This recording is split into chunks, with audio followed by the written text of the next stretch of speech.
мына артық сөйлеу деген нәрсе, ол осы үмбетті бөле беретін нәрсе, құрметті жамағат. Артық мүлде сөйлемеңдер. Мысалы, ең әдемі жолы қай мәселеде Валлахи, Алламен ант етемін деп айта алмасаң, сөйлемей қойған. Болды. Не қыласың? Артық нәрселерді жүктеп. Әрбір өзіңнің көңіліңе бей толып баратқан нәрселерді міндеттей берме адамға. Адамның сенен де басқа беретін жүгі жеткілікті де, көтеретін жүгі. Сосын мынандай нәрсе, құрметті жамағат.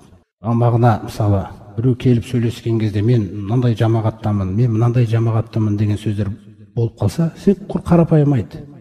Мен мұсылманмын. Мен Мұхаммедтің үмбеті деп аталатын мұсылман жамағатынамын мен. Неге олай айтылады? Хаж сүресінде Алла тағала айтады соны. Қараңыздар. Важахиду фил хаққи хаққа жихадихи, филлахи хаққа жихадихи. Алла тағаланың разылығын іздеп, өздеріңмен әбден күресіңдер дейді. Қараңыздар. Әбден күресіп, салиқалы амалдарды қойыңдар дейді. Міне, толтырыңдар деген мағынада. Сосын варкаху, Алла тағалаға қарай Хуачтабакум, ол сендерді таңдады дейді. Біз өзімізге қараңызшы, құрметті жамағат. Үлкен аманат сөзінің. Ол сендерді таңдады дейді. Біз таңдады деген сөзге қалай лайықты болу керекпіз да? Ол сендерді таңдады дейді. Уама жаала алейкум фиддини мин хараджин.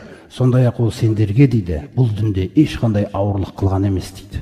Ешқандай ауырлық қылған емес. Сосын түсіндіреді. Миллата абикум Ибрахим. Бұл сол әкелерің Ибрахимнің діні ғой дейді. Аллаға серік қоспаған. Сосын мына сөзге қараңыздар. Хуа саммакумул муслимин. Ол сендерді мұсылман деп атады, мұсылмандар деп атады. Қараңыздар. Ол сендерді мұсылмандар деп атады. Мин қаблу, сендерден бұрынғы үмбеттер деді. Бүкіл пайғамбарлар мұсылмандар. Бүкіл пайғамбарларға ергендер мұсылмандар, бойұсынғандар. Сосын айтады, сендерді ол мұсылмандар деп атаған. Бұрында уафихаза, мына Құранда да дейді. Алланың берген атынан артық ат керек жоқ, құрметті жамағат. Пайғамбарымыз салсамға Абдуллахи ва Расулихи деді ма? Алланың құлы әрі елшісі деді мен Алла тағала. Алланың құлы әрі елшісі деген басқа атаулар жасамаңдар. Махаббатың бүйтіп жарылып баратса да деп жатыр. Басқа атта кеме дейді жерге. Алланың құлы әрі елшісі деді ма? Сол дәрежеде ұстаңдар дейді мені. Болды. Өйткені ол Алланың таңдаған мәртебесі маған. Одан артық мәртебе сендер жасап бере аласыңдар ма деп жатыр да.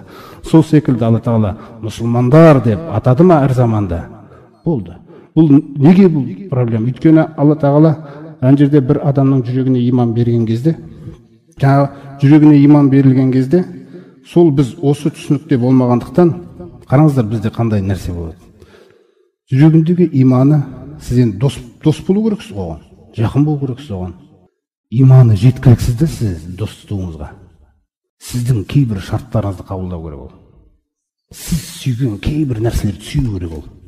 Сіздің кейбір Алла тағала нәсіп еткен бір салиқалы бір амалдарыңызда оның бойында болмайынша сіз оны қабылдай алмайсыз. Сіз кімсіз? Алла тағала оған иманды береді. Салып көр біреудің жүрегіне иманды. Алла тағаланың жүрегіне иман береді екен. Сосын сен оны менсінбейсің да. Неге? Қарапайым атқа біз дұрыс нету керекпіз да. Аллаға бойұсынған, бойұсынушы. Көрдіңіз ғой? Мұсылмандықтың өзін лайықты деңгейде атқарып беру керек болып отыр ғой. Көрдіңіз бе?